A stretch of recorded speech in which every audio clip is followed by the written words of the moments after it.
Selamat siang Mbak Ziza. Selamat siang, Bu.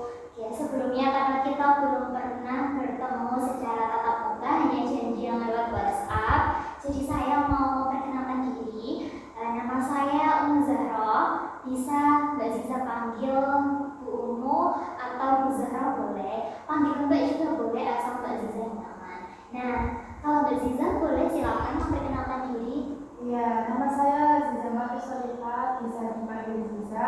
Saya sekarang kuliah di UNESA semester 3, jurusan Hubungan Masyarakat Ibu. Oke, sejauh ini gimana nih perasaannya Mbak Ziza jadi mahasiswa FIKA? Senang, Bu, senang. Berarti enjoy ya sampai semester berapa? Semester 3. Oke, semester 3. Oke, UASnya gimana nih Mbak Ziza? Kan saya dengar-dengar tuh lagi masa UAS nih. Iya, Bu, UASnya kan project-project, jadi ya kerjain project dari hari-hari sebelumnya gitu. Oke, tapi aman semuanya lancar? Aman, lancar. Oke, alhamdulillah saya ikut senang dengarnya kalau UAS dan perkuliahannya Mbak Ziza lancar. Nah, sebelum datang ke sini udah makan belum? Sudah, Bu, sebelum melakukan langsung sama Ibu. Oke, keadaannya Mbak Ziza sekarang berarti oke ya, nggak lagi kenapa-napa. Ya. Oke, keadaannya Mbak Ziza, kabarnya Mbak Ziza aman semua? Aman, tapi saya kurang mood sih minggu kali ini. Waduh, kenapa itu? Ya, biasalah, Bu. Ya, bulan lebih baik. Oh, ini datang bulan ya. Oke, berarti hari pertama datang Ya, bulan. hari pertama, Bu. Males. Gimana moodnya Mbak Ziza? Berantakan, Bu, berantakan. Saya juga mengalami apa yang Mbak Ziza alami, karena sesama perempuan ya pasti mengalami itu. Pastinya mood kita itu kayak mood swing banget dan gampang banget buat termakan. Tapi saya harap Mbak Ziza bisa fokus pada sesi konseling kali ini. Iya, Bu. Jadi di sini saya sebagai konselornya Mbak Ziza dan Mbak Ziza sebagai konselor saya. Nah, Mbak Ziza udah pernah konseling belum? Sudah, Bu, waktu SMA dulu. Oke, berarti paham ya gimana alur dan konseling itu berjalan. Ya, saya sudah paham, Bu. Oke, nah jadi Mbak Ziza nggak usah khawatir nih buat cerita dan sharing apapun mengenai pengalaman yang Mbak Ziza rasakan kepada saya, karena pasti privasi dan keamanan cerita dari Mbak Ziza terjaga banget. Saya akan menjaga itu. Kemudian saya juga minta keterbukaannya Mbak Ziza, karena dengan Mbak Ziza terbuka ini akan sangat membantu pada sesi konseling kali ini. Bisa dipahami ya Mbak Ziza? Bisa dipahami. Oke, nah nanti misal Mbak Ziza cerita terus pengen nih meluapkan segala emosi dan perasaannya Mbak Ziza, boleh silahkan, itu saya izinkan, asalkan tidak melukai saya, Mbak Ziza dan barang-barang sekitar. Nah, bisa dipahami ya Mbak Ziza? Iya, Bu, bisa dipahami. Nah, sesuai janji kita, kalau sesi konseling ini akan berjalan selama 30 menit, karena pada umumnya konseling ini memang membutuhkan waktu 30 menit. Jadi Mbak Ziza, apakah bersedia? Sangat bersedia. Oke, baik. Jadi Mbak Ziza bisa meluangkan waktu ya? Iya, Bu. Berarti ini lagi longgar. Ya, longgar. Ya, nggak ada kesibukan yang lain kan ya? Enggak. Dan nggak lagi buru-buru juga kan? Tidak, Bu, enggak ada acara. Oke, baik. Nah, pastinya Mbak Ziza datang ke sini tanpa sebuah alasan. Jadi Mbak Ziza pasti mau menceritakan sesuatu. Nah, apa sih yang mau Mbak Ziza ceritakan yang benar-benar mengganggu Mbak Ziza akhir-akhir ini? Ini langsung diceritakan, Bu. Boleh silakan Mbak Ziza. Ya, jadi saya itu kayak takut gitu loh, Bu. Takut bersosialisasi sama orang, takut ngomong sama orang. Kayak gini aja saya sama ibu aja takut gitu ngomong. Padahal cuma ngomong aja takut. Nah, apa alasan Mbak Ziza takut tuh ngomong sama orang lain? Kayak saya itu kayak menganggap orang lain itu kayak melihat saya itu kayak orang bodoh gitu, Bu.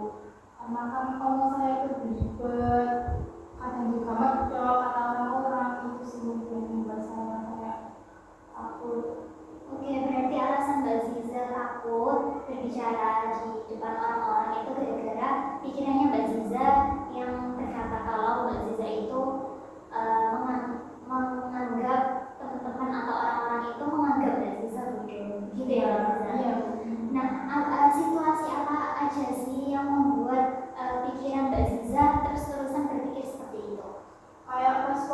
presentasi di kelas itu Bu. Saya kan dari jauh-jauh hari itu udah kayak nyiapin saya tuh harus ini kalau pas presentasi itu nggak sesuai ekspektasi Bu. Jadinya itu saya kak membaca doang nggak ngejelasin gitu kadang. Oke, nah apa sih dampak dari pikirannya Mbak Ziza tadi ke kinerja Mbak Ziza waktu presentasi selain cuma baca doang? Saya jadi kayak ya takut itu Bu. Oke, nah tapi Mbak Ziza merasa nggak kalau itu merugikan Mbak Ziza? Sangat merugikan. Oke, dengan Mbak Ziza mengakui kalau itu sangat merugikan dan mengganggu tentunya, apakah Mbak Ziza mau menghilangkan pikiran tersebut? Iya Bu, tapi saya nggak tahu caranya gimana Bu. Oke, jadi di sini kita bisa pakai method stopping, di mana gunanya untuk menghentikan pikiran-pikirannya Mbak Ziza yang terus-menerus muncul, di mana itu sangat amat mengganggu Mbak Ziza. Nah, kalau boleh tahu nih, pikiran-pikiran tadi munculnya frekuensinya itu sering atau biasa aja?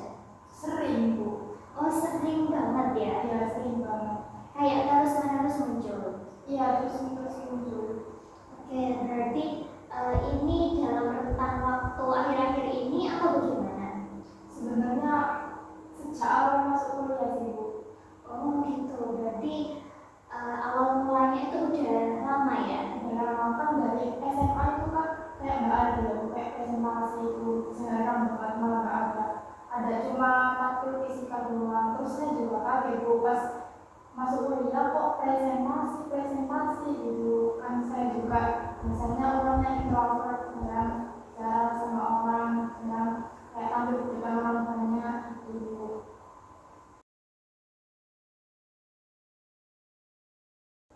Nah, dengan berbagai situasi yang tadi Mbak Ziza jelaskan tentang pikiran-pikiran yang mengganggu Mbak Ziza dan mempengaruhi bahkan merugikan Mbak Ziza waktu presentasi.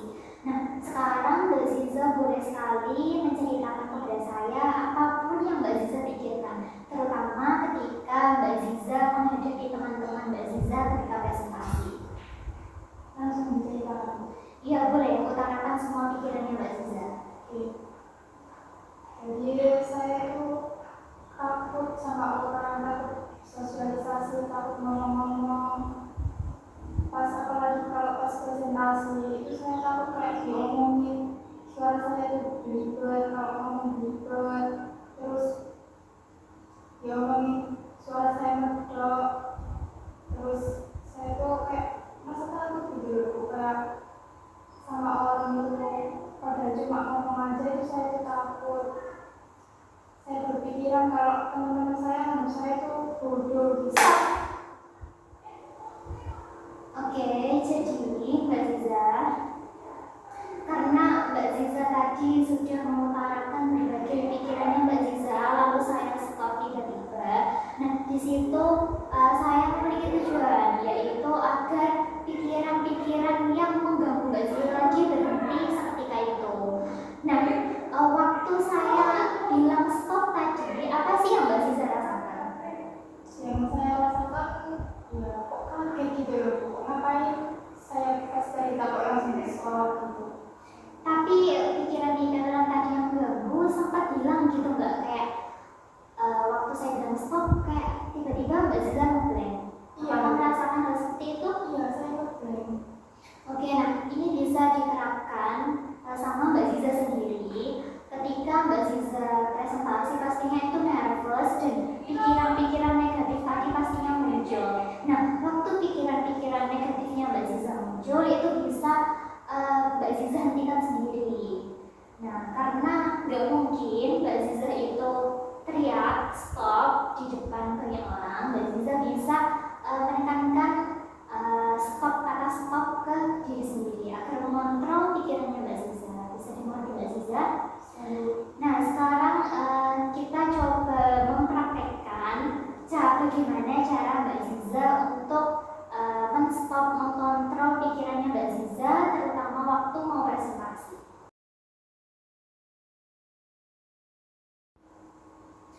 Nah, sebelum kita mencoba untuk melatih agar Mbak Ziza bisa mengontrol pikirannya di dalam hati, kita bisa coba gimana simulasinya, misal Mbak Ziza berkata stop waktu pikiran-pikiran itu terus muncul. Nah, waktu tadi Mbak Ziza saya suruh memikirkan tentang waktu presentasi, bagaimana pikirannya Mbak Ziza itu muncul, apakah itu mengganggu ketenangannya Mbak Ziza? Ya, mengganggu. Oke, nah karena mengganggu itu Mbak Ziza ingin menghilangkannya.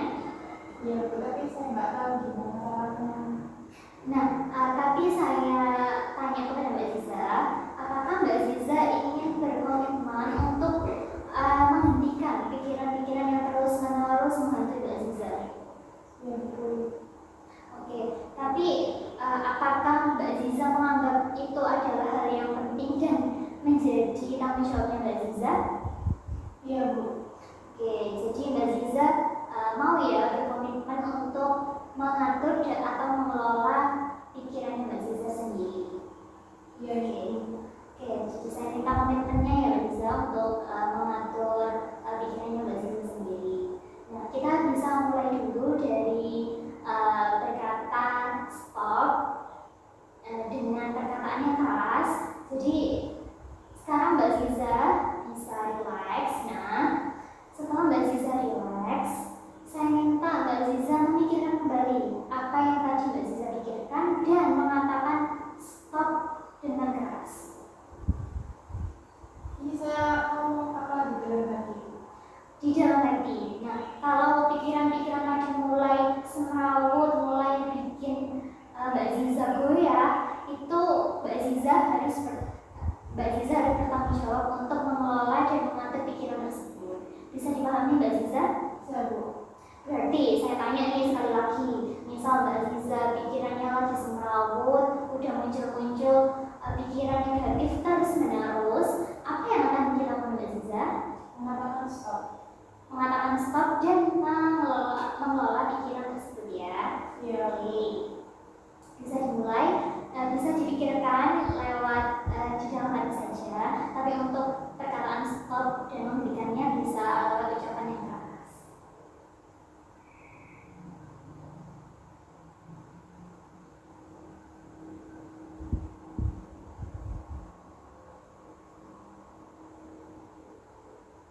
Stop. Nah, tadi kan Mbak Ziza udah bisa menghentikan pikiran yang tadi selalu menghantui Mbak Ziza. Nah, sekarang kita bisa mencoba gimana sih Mbak Ziza mengendalikan pikirannya, misalkan itu tertanam di dalam pikiran terus-menerus dengan mengatakan stop di dalam hati. Jadi saya kasih pertanyaan lagi nih, misalkan Mbak Ziza di depan kelas mau presentasi, terus kepikiran kalau dianggap bodoh sama temennya, nanti grogi, takut, dan bikin teman-temannya ketawa, ataupun Mbak Ziza takut tentang pandangan orang-orang terhadap Mbak Ziza yang cenderung negatif. Nah, itu apa yang akan Mbak Ziza lakukan? Meneruskannya atau menghentikan? Kalau sekarang meneruskan ya, Bu, soalnya saya nggak ada keberanian buat menghentikan pikiran itu tadi.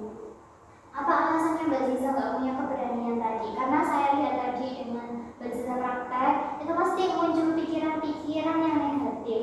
Nah, apa yang membuat Mbak Ziza berkata stop? Ya, tadi itu pikiran saya negatif, itu yang membuat saya berkata stop. Berarti itu terasa mengganggu dan merugikan Mbak Ziza, makanya Mbak Ziza berkata stop. Iya, Bu. Berarti Mbak Ziza ingin sekali untuk menyingkirkan itu semua dan merubah itu menjadi lebih positif. Benar gitu. Berarti Mbak Ziza sudah punya alasan yang kuat untuk menghentikan pikiran Mbak Ziza, karena itu mengganggu dan merugikan Mbak Ziza. Nah, karena sudah punya alasan yang kuat, kita coba di dalam hati. Pastinya Mbak Ziza bisa. Kita coba sekali lagi ya. Bayangkan Mbak Ziza mau presentasi. Nah, rasakan, renungkan apa saja pikiran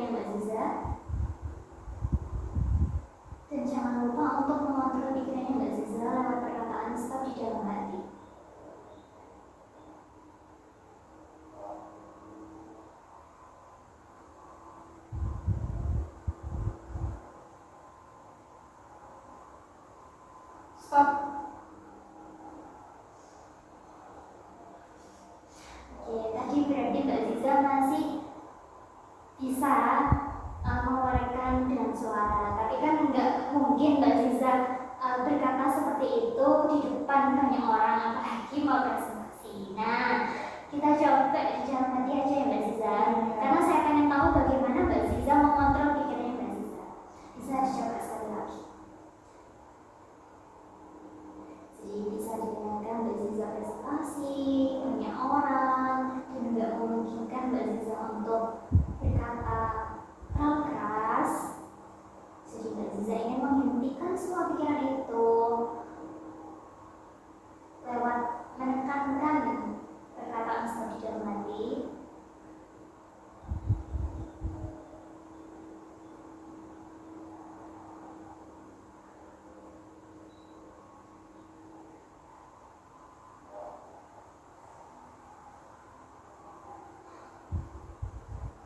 Sudah Mbak Ziza?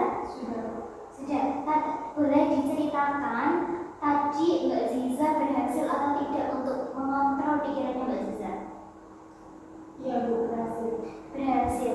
Apa yang Mbak Ziza rasakan setelah menghentikan pikiran itu waktu lagi menghantui Mbak Ziza?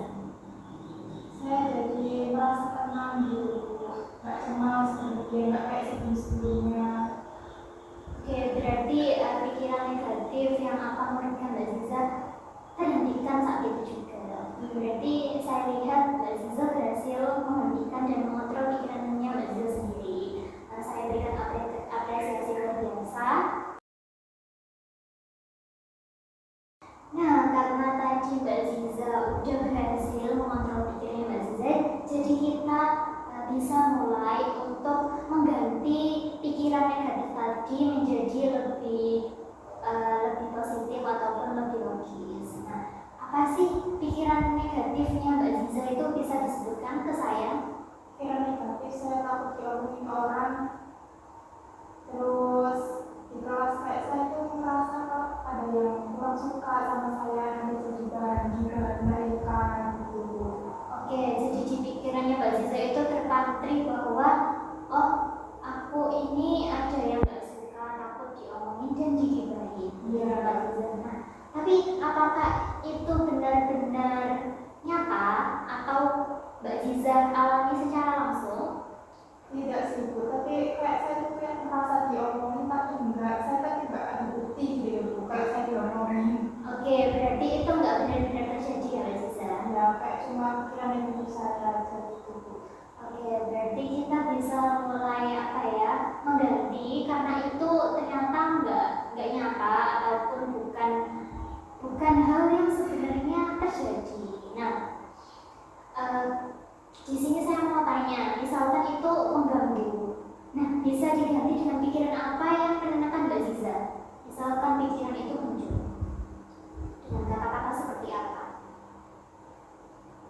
Saya kurang tahu sih Bu, soalnya saya nggak kenal kayak gitu, nggak kenal dengan kata-kata. Oke, dan selain takut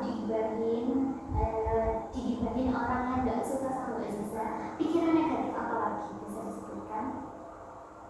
Mungkin cuma itu aja sih Bu. Tadi kan Mbak Ziza sempat bilang kalau takut dianggap bodoh, itu benar? Iya. Oke, berarti pikirannya Mbak Ziza yang takut dianggap bodoh sama teman-temannya.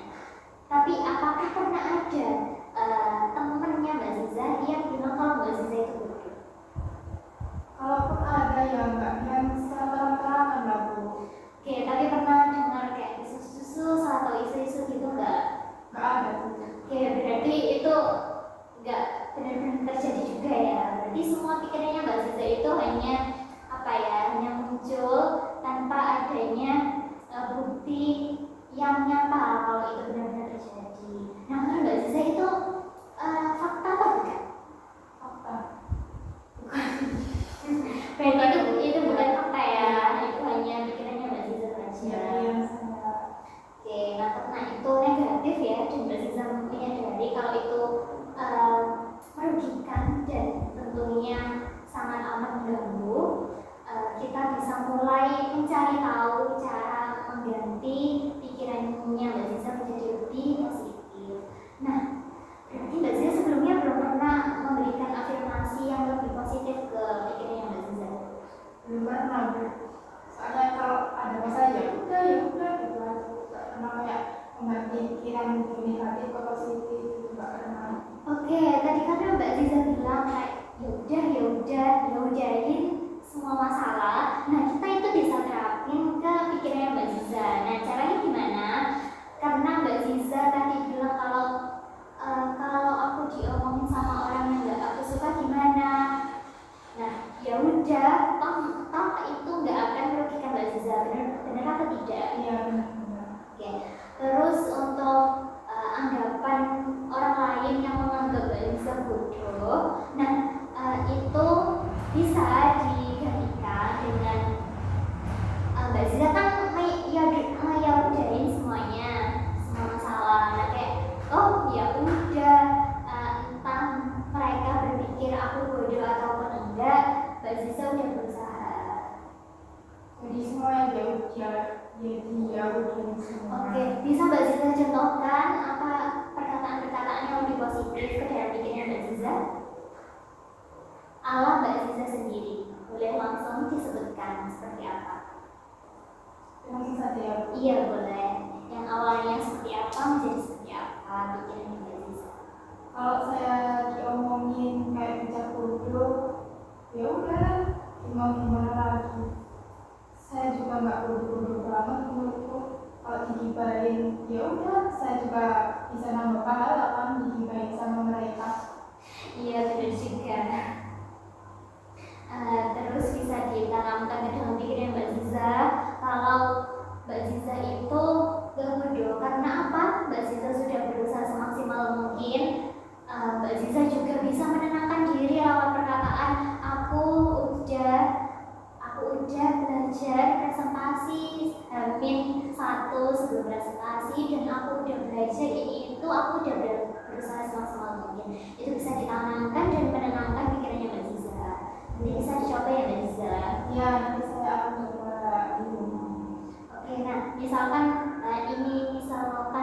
mau presentasi lagi, Mbak Ziza berarti berkomitmen untuk menghentikan dan mengatur pikirannya Mbak Ziza agar tidak mengganggu lagi ya, dengan cara-cara yang sudah saya sebutkan sebelumnya. Bisa dipahami ya Mbak Ziza? Bisa Ibu. Oke, saya minta komitmennya Mbak Ziza untuk menerapkan semua itu.